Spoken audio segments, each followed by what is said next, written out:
Good morning and welcome to A Closer Look. I'm your host, Linda Fontaine. Today, my special guest is Miss Ashley Rae Klinger. She is Mrs. International 2020.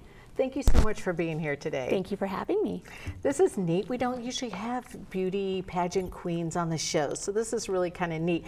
And you have a pageant coming up, but before we talk about the pageants coming up, yes, let us learn a little bit about you. What got you involved in the pageants, and where did this all begin for you? Yeah, so I was never a pageant person. I didn't do pageants growing up. And back in 2015, I'm from North Dakota, and the North Dakota state directors had seen an article about me in the paper. Okay. And so they're always recruiting, looking for women in the community, young ladies who are doing things, right? They're successful, they have causes that they represent. And at that time, I represented an organization called the Cope Well Foundation, and it was based off of my survivorship journey as a cancer survivor.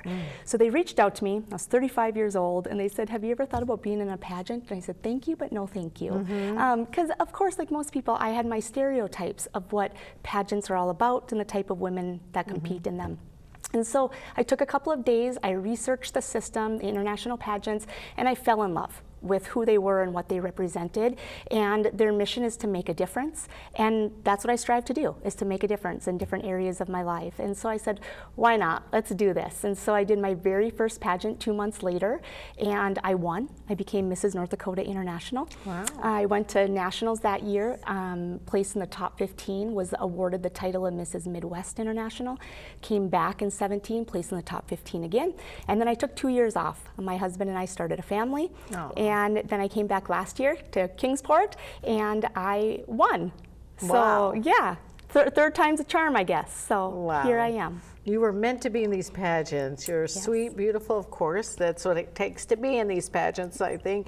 But you seem to do very well with them, so that's amazing. Thank so you. You've enjoyed it. It's been a fun journey for you. Yes, it's been an incredible journey. Again, just their focus, and I know we'll talk a little bit more about this, but their focus on platform and charitable causes and the successes of us and just all the work that we're doing in the community, that for me is what drew me to this pageant system, because they do focus on, we have the outer stuff too, but their focus, 50% of my score as a Mrs. is on my interview with the judges and the work that I'm doing in the community.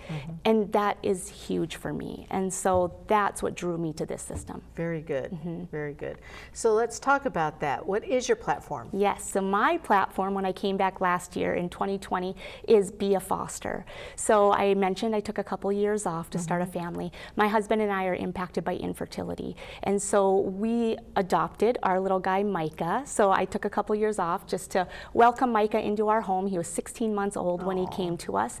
And it was during our journey of adopting Micah that we fell in love with foster care. Our eyes were open to the need for foster families, the impact of foster care in our communities, and it was through that journey that we said we need to do something. And so we launched the Be a Foster movement, and really the whole idea of it is to simply create conversation and understanding around the impacts of foster care and the increasing need for loving foster families. And so that's what we do. We just share our experience as foster families. We're a licensed foster family, and just really wanting to try to encourage families to love and serve the needs of these foster children that need families like ours.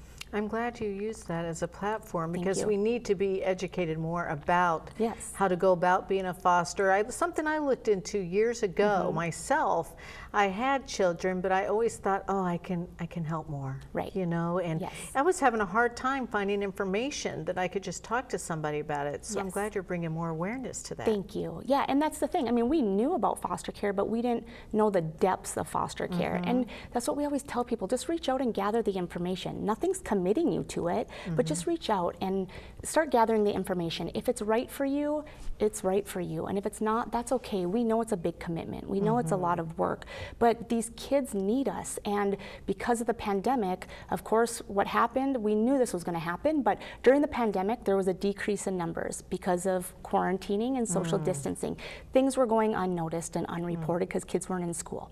So we knew what was going to happen. Kids started going back to school. numbers were going to start increasing. And sure enough, that's what happened. During quarantine, there was an increase in abuse and neglect, which is two of the most common reasons why children come into the foster care system. And so now numbers are on the rise again. So, you know, on average here in the United States, we have about 450,000 children in the foster care system. And only about 200,000, and that's high. That would be like a high estimate right now. Because of the pandemic, we lost a lot of families that didn't want to bring kids in, that, you know. So we have just such a huge gap of how many children are in care and how many families we have to serve them. And that's what this platform is about, is just trying to close that gap and providing more families.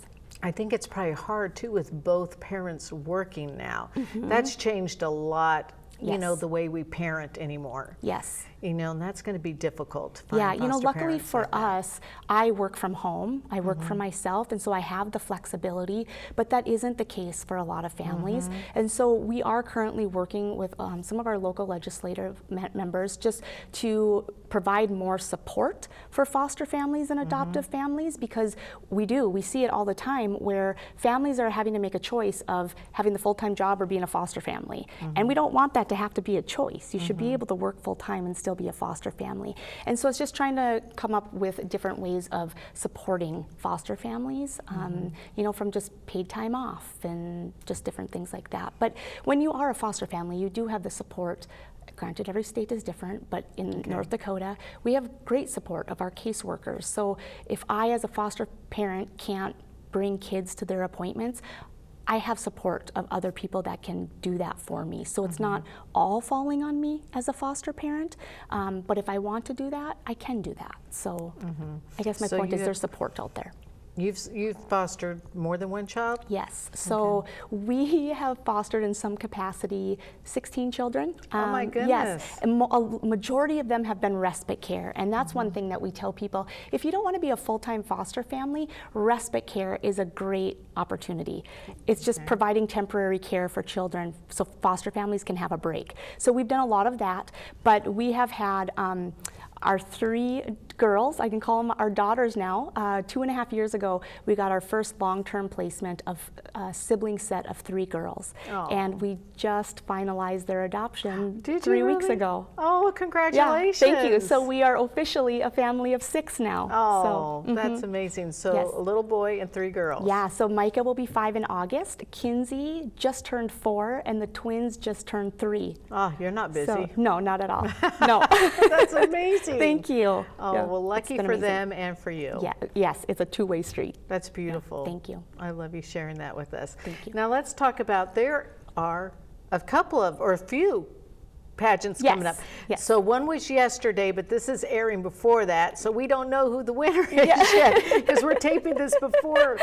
So we know there's a pageant last night, but we still have a few more coming up. Let's talk about those. So by the time this airs, last week was the Mrs.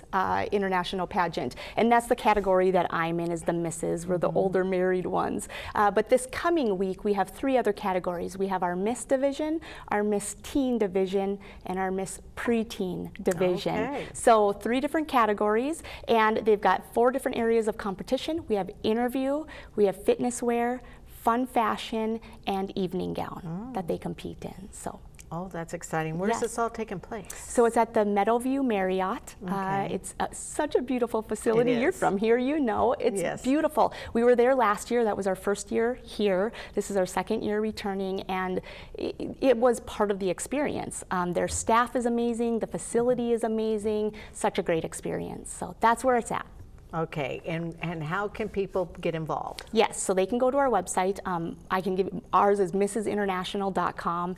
There's missinternational.com, but they can go there, purchase tickets online. They could also, I believe, go to the Meadowview Marriott and purchase tickets at the door the day of the event. So this coming Wednesday is going to be the preteen competition, so they do all of theirs in one day. Thursday will be the prelims for the teen division.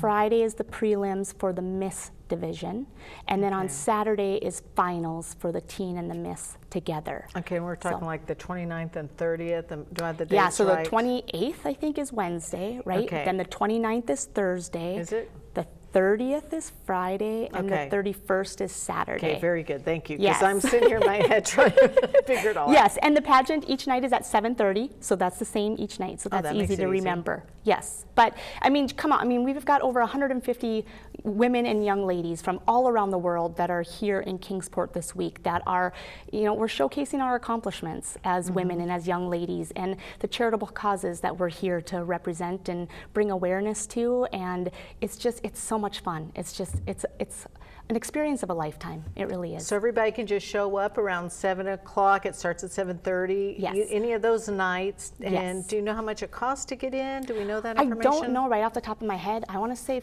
40, I believe. $40, I Okay. think, for tickets. All right. Yes. And then they It's can well watch worth everything. it. I will say Yes. that. Yeah. So See it's a well lot worth of it. interesting people talking about their platforms, learning Yes. a lot about that sort of thing. Yes, and having it's a always fun to exciting see night. the evening gowns and the fun fashion. And you always pick when you want to root Oh, for, yes. and you're like, oh, I hope she wins. Yes, of course. that's always And we have fun. live entertainment. We have celebrity MCs. There's lots of different things going on. So I encourage everybody to come out. It's such a fun experience. Oh, that's fantastic. Yes. Well, let's get that website again. It's Okay. beafoster.org. Is mine, yes. Is your platform. Yes. Yep. And the website where people can learn more about the pageants is? They can go to mrsinternational.com or they can go to missinternational.com. And on either of those websites, there's links to all 4 of those divisions that I talked about. Fantastic. Yeah. It was really a pleasure meeting you, I Ashley. thank you. I can see why you win all the time. You're a thank you. pleasure. Thank and you've you. got a fantastic platform, and congratulations on your growing family. Thank you, and thank you for the opportunity to share, because this is why we're here this year, is to serve and not to be served, and it's opportunities like this that we're able to get our message out there, so thank you for the opportunity. You're welcome. And thank you for sharing this time with us. We'll be back with a closer look.